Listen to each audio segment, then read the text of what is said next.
Hello everyone, welcome back to my channel. इस video में बात करेंगे आपकी हरियाणा में होने वाली जो भर्तियां हैं वो 2 साल तक हो क्यों नहीं पाई हैं। जो सरकारी जो गवर्नमेंट भर्तियां हैं हमारी वो आखिर क्यों नहीं हो पा रही हैं और क्या रीज़न है। जितनी भी भर्तियां होती हैं या फिर रिजल्ट वगैरह आते हैं उनको हाई कोर्ट में चैलेंज किया जाता है। गलियारा में चर्चा है कि 2.25 साल से सरकारी पदों पर भर्तियां क्यों नहीं हो पा रही हैं। क्या कारण है कि एचएसएससी और एचपीएससी ये भर्तियां करने में नाकाम रहा है। एचएसएससी में जो भर्तियां पहले से चल रही थी उन्हें ही पूरा कर पाए हैं। 2014 में आई थी ग्राम सचिव पटवारी, अब 6 महीने बाद 2024 आ जाएगा। 10 साल से भर्ती ऐसे पड़ी, मतलब जैसे इनको ज़रूरत ही नहीं है। क्या कोई रिटायर नहीं हुआ होगा, क्या किसी ने लीव नहीं किया होगा जॉब से, मतलब इनके पास है ही नहीं नई भर्तियाँ। जेबीटी टीचर की लगा लो, 15 साल हो गए हैं भैया, अभी तक भर्ती ही नहीं हो पाई है। 15-20 साल, क्या ज़रूरत नहीं है।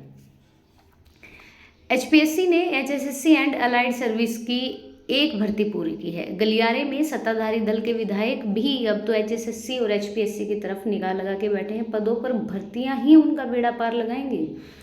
एचएसएससी लगभग 60,000 पदों पर भर्ती प्रक्रिया पूरी करने का लक्ष्य लिए हुए हैं, तो एचपीएससी भी लगभग 9,000 पदों पर भर्ती प्रक्रिया पूरी करना चाहता है। मगर 2 साल से क्यों नहीं हो पाई है। क्यों युवा आज परेशान है और क्यों एक एलिजिबल कैंडिडेट जो कि एक योग्य उम्मीदवार है इन एजेंसियों की कमी के चलते ओवरेज होते जा रहे हैं।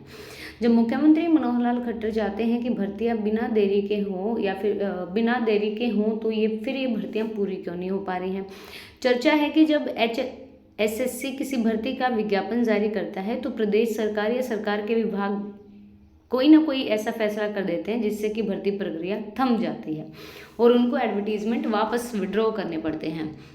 जब लगभग 2.25 साल पहले एचएसएससी ने ग्रुप सी के पदों के एडवर्टीजमेंट निकाले थे, युवाओं ने आवेदन किया था और एचएसएससी ने परीक्षा शेड्यूल भी जारी किया, तो मौके पर सरकार ने फैसला कर दिया कि इन पदों के लिए अब सीईटी होगा और सीईटी के बाद परीक्षा होगी। सीईटी स्कोर के आधार पर कुल विज्ञापित पदों का 4 गुना को स्क्रीनिंग के लिए बुलाएंगे। और जब ये फैसला हुआ कि भर्ती की प्रक्रिया ठप हो गई, जब अधिसूचना जारी हुई तो पद ही वापस लेने पड़े। पटवारी, कैनाल पटवारी, ग्राम सचिव जैसे पदों पर युवाओं ने तैयारी कर रखी थी मगर पद वापस ले लिए। जब सीईटी पॉलिसी घोषित की गई तो कई महीने तक सीईटी हो ही नहीं पाया और जब सीईटी आयोजित हो गया तो रिजल्ट घोषित हो गया, तो ग्रुप सी के पदों का विज्ञापन जारी हुआ। चूंकि ग्रुप सी पदों का पदनाम घोषित कर सीईटी आयोजित कराया गया था, मगर सीईटी के बाद 2216 पदों के कुछ कैटेगरी के पदनाम वापस में विज्ञापित कर आवेदन मांग तो लिए और कुछ ने हाईकोर्ट में चुनौती दी, जिस पर हाईकोर्ट ने रोक लगा दी। पुलिस भर्ती रूल्स में ये बदलाव करना है, अब सीईटी के आधार पर होगी। साथ में ये भी तय करना है कि स्क्रीनिंग टेस्ट से पहले पीएसटी और पीएमटी लेना है, मगर आज तक ये रूल अमेंड हो ही नहीं पाए। इससे पहले पुरुष के 5,000 और महिला के 1,000 पदों पर भर्ती प्रक्रिया शुरू नहीं हो पाई। पहले सीईटी में सोशो इकोनॉमिक क्राइटेरिया के अंक हरियाणा वासियों को देने का फैसला किया, बाद में हरियाणा वासी शब्द को हटा दिया और इससे भी भर्ती प्रक्रिया रुकी रही।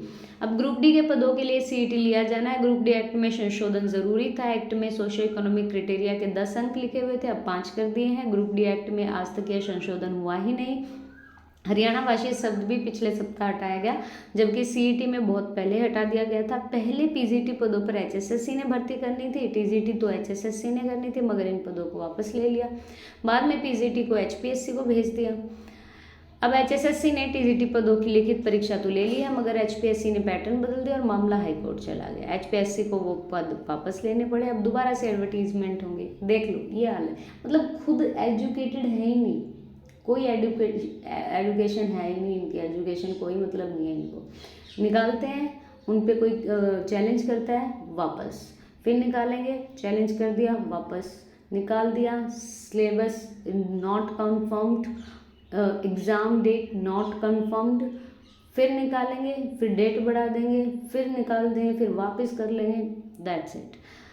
ग्रुप डी का सीईटी लेने के लिए ग्रुप डी पद विज्ञापित होने वाले हैं, एडवर्टीज होने वाले हैं, उसके बाद पंजीकरण होगा, फिर सीईटी होगा। सीईटी के आधार पर भर्ती होगी। अब चर्चा है कि इस साल सरकार ने 70,000 पदों पर भर्ती प्रक्रिया आगामी लोकसभा चुनाव से पहले हो जाएगी।